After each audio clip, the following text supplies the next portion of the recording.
Breaking news out of the Middle East. It has been a wild few days over there, and a lot of the action has moved from land to sea. Things began to escalate when an Israeli-operated cargo ship, Mercer Street, was attacked by suicide drones, killing 2 people. And it did not take long at all for British Foreign Secretary Dominic Raab to come out and point the finger to Iran. Agreeing that this terrorist attack was carried out by Iran by both the United States and the UK, they issued the green light to Israel to respond appropriately.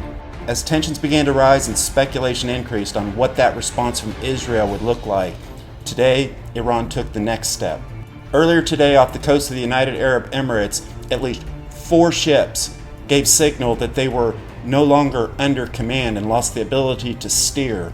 Some of the reports are claiming that they may have been hijacked by Iranian Revolutionary Guard, and yet others are saying that they were hit by Iranian naval mines.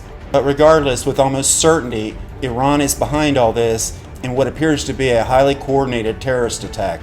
But if it's determined to be state-sponsored by Iran, look to the United States and the UK and other allies to join Israel in a full-blown military response.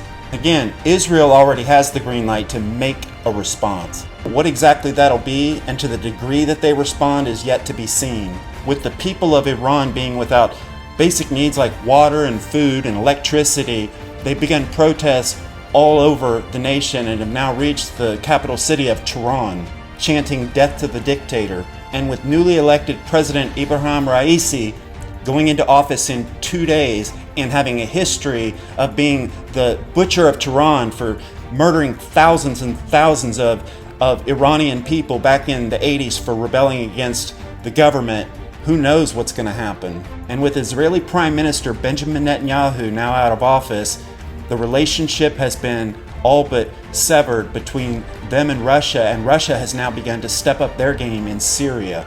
They're now openly providing Syria's Assad regime with defense systems that were used last week to shoot down an Israeli fighter.